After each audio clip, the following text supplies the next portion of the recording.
Film ini dibuka dengan memperlihatkan seorang wanita muda cantik tengah melamar pekerjaan sebagai penjaga supermarket sekaligus pom bensin. Dia bernama Mary.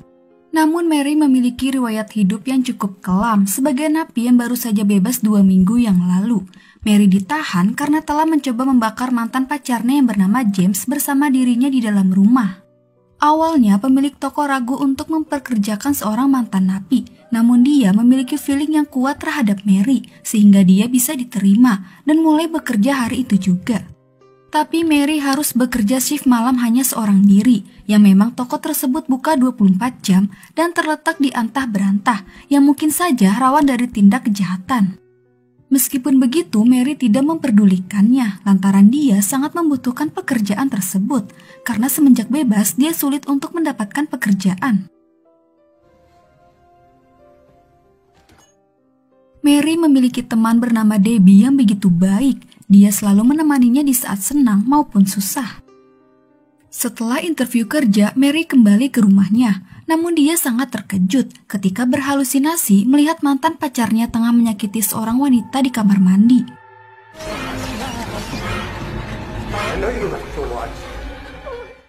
Di waktu yang sama, tiba-tiba pengawas bebas bersyarat Mary muncul. Dia bernama Tom. Dia datang hanya untuk mengawasinya, memantau kehidupan Mary maupun pekerjaan barunya. Jika saja Mary mengidap halusinasi lagi atau gila, kemungkinan Mary akan ditahan kembali karena sebelum Mary bebas, dokter yang memeriksanya mendiagnosa bahwa dia mengidap paranoid akibat traumanya di masa lalu. Sebelum masuk kerja malam, sorenya Mary dan Debbie jalan-jalan santai di taman. Namun lagi-lagi dia berhalusinasi tentang mantan pacarnya itu yang seolah-olah selalu menghantuinya. Nobody. Are you ready? Hal itu pun ia curhatkan kepada Debbie dan Debbie memperingatinya agar tidak sampai ketahuan oleh Tom. Dengan paranoidnya ini, Mary selalu minum obat untuk mencegahnya. Namun tetap saja ketika di rumah dia mengalami halusinasi kembali. Akan tetapi kali ini dia berhalusinasi tentang seorang wanita yang mengucapkan kata-kata diulang. Sontak saja Mary langsung membanting teleponnya seketika. Kemudian setelah malam hari, Mary bersiap untuk masuk kerja dan Debbie akan mulai mengantar Mary berangkat bekerja maupun pulang.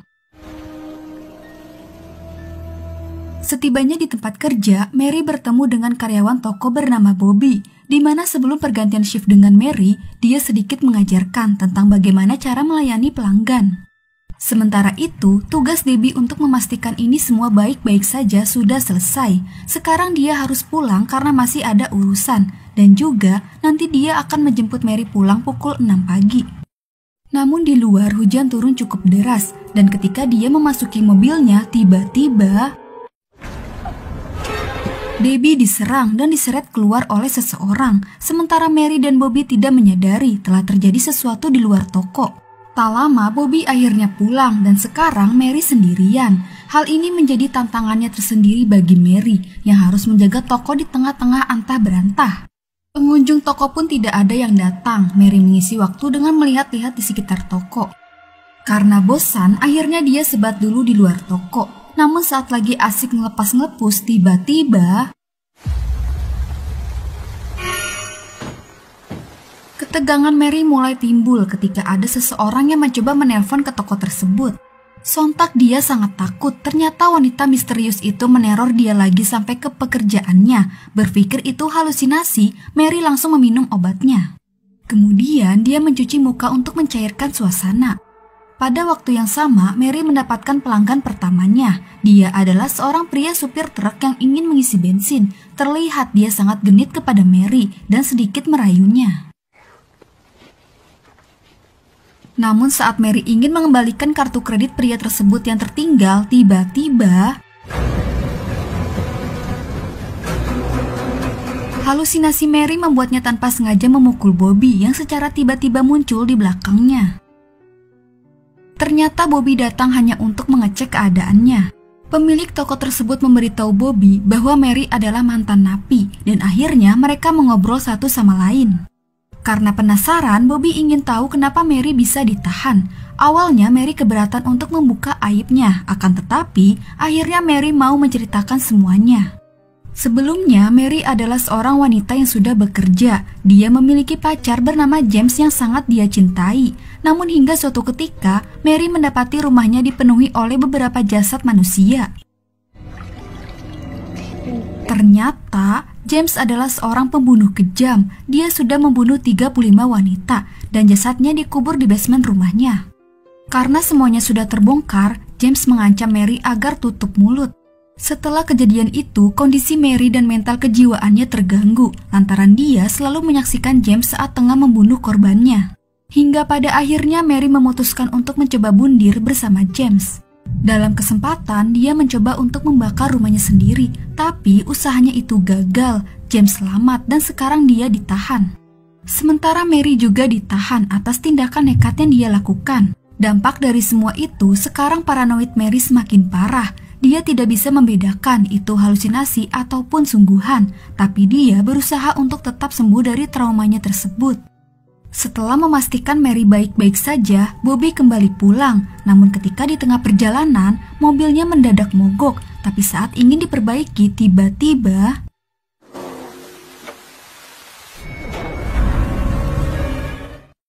sementara di toko, toilet umum yang biasa digunakan konsumen mengalami kebanjiran. Lantas Mary mencoba untuk mengeceknya, namun tiba-tiba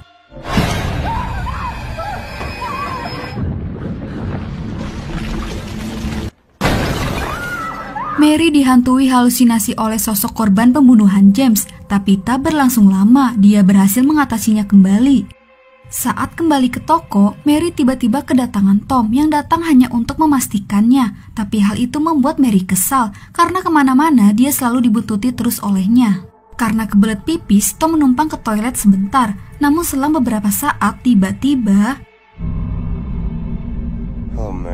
James muncul secara tiba-tiba di depan mata Mary. Dia sangat syok dan tidak tahu apakah ini benar-benar nyata atau tidak. Seketika James menyerang Mary dan ini memang benar-benar nyata. James datang untuk mengancam Mary bahwa dia akan memperlihatkan kembali seseorang yang akan dibunuhnya di depan mata Mary. Tapi di sini Mary berusaha yakin bahwa ini adalah halusinasi. Alhasil James berubah menjadi seorang pengunjung toko. I'd like some gas, please. Mary lega, tapi dia segera menyadari bahwa wanita itu adalah seseorang yang telah beberapa kali menerornya. Mary menjadi histeris, tapi si Tom berhasil menenangkannya. I don't know. Have a nice night. Pada akhirnya Mary sendiri lagi. Kejadian-kejadian hal aneh yang dialaminya membuat dia semakin takut dan waspada. Malam itu pun semakin mencekam ketika dia memasuki sebuah ruangan yang dimana Mary sangat terkejut ketika melihat Bobby dan Debbie sudah terikat tak berdaya. Antara nyata dan halusinasi, Mary memutuskan untuk segera lari menjauh, tapi tiba-tiba akhirnya Mary pun merasa tenang, akan tetapi ternyata wanita itu adalah ibu dari seorang wanita yang menjadi korban pembunuhan James. Dia datang untuk membalas dendam kepada Mary karena telah membiarkan putrinya tewas oleh James. Pada akhirnya serangan demi serangan diberikan wanita tersebut kepadanya. Mary pun berusaha untuk menghindarinya. Tapi saat Mary hampir mati oleh wanita tersebut, tiba-tiba Tom datang untuk menyelamatkannya. Untungnya dia datang tepat waktu. Namun ada satu hal yang membuat dia kembali. Dia memberitahu bahwa terjadi insiden di tahanan. Beberapa tahanan berhasil kabur, termasuk James. Sontak hal itu membuat Mary shock. Ternyata yang datang menerornya adalah James nyata. Tak lama kemudian tiba-tiba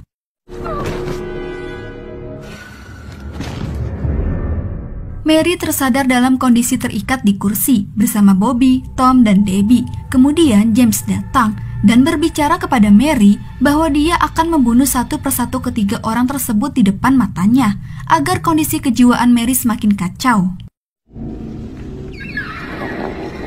Tanpa membuang waktu, James langsung memukul Tom dengan palu besar hingga membuatnya tewas. Kemudian Mary semakin histeris ketika melihat Debbie dibunuh dengan cara membekap wajahnya dengan plastik.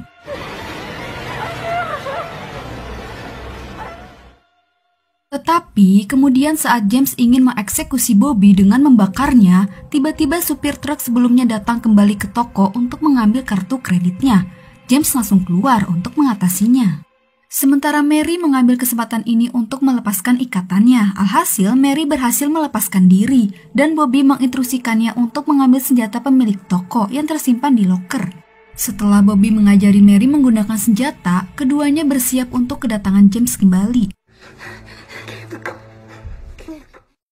Sementara di sisi lain, supir truk tersebut merasa curiga ketika dia mendapati toko yang sepi dan menemukan beberapa bercak darah. Dia sempat menghubungi 911, tapi apesnya karena kekepoan dia, James berhasil melukainya dari belakang. Yang secara tidak sengaja juga, Mary menembak pria tersebut hingga tewas karena dia mencoba lari memasuki tempat Mary dan yang lainnya ditahan. Selang beberapa saat, polisi pun tiba. Kemudian keduanya sepakat untuk segera pergi, memberanikan diri keluar dari toko untuk menghampiri polisi. Namun karena lengah, James berhasil membunuh Bobby, sementara Mary berhasil keluar toko dan mendapatkan perlindungan dari polisi. Tetapi ya karena psikopat ini yang pintar memanfaatkan kesempatan, pada akhirnya dia berhasil membunuh polisi tersebut saat dia lengah. Untuk mempermainkannya, James membiarkan Mary untuk lari ke sebuah rumah kosong di semak-semak belukar.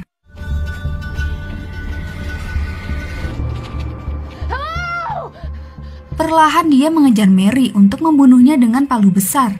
Mary yang berusaha bersembunyi, untungnya dia berhasil melumpuhkan James dengan sekop. Kemudian dia segera berlari ke toko untuk bersembunyi kembali. Mary memasuki sebuah ruangan yang sama saat dia diberikan sejumlah tes masuk kerja oleh pemilik toko tersebut sebelumnya. Dan seketika dia memikirkan sebuah rencana saat melihat patung rusa yang terpajang di dinding ruangan. Di satu sisi, James berhasil mendobrak toko dan menuju tempat persembunyian Mary, namun dia berhasil diserang dan dikalahkan oleh Mary dengan menggunakan patung rusa tersebut.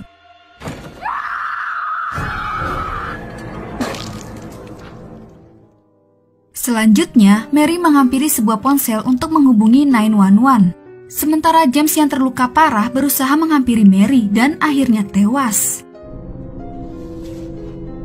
Setelah semuanya berakhir, Mary pingsan dan tersadar saat matahari sudah terbit. Pagi itu, toko supermarket tersebut menjadi saksi sebuah pembunuhan satu malam, tapi anehnya, jasad James menghilang. Kemudian, perlahan Mary berjalan keluar toko.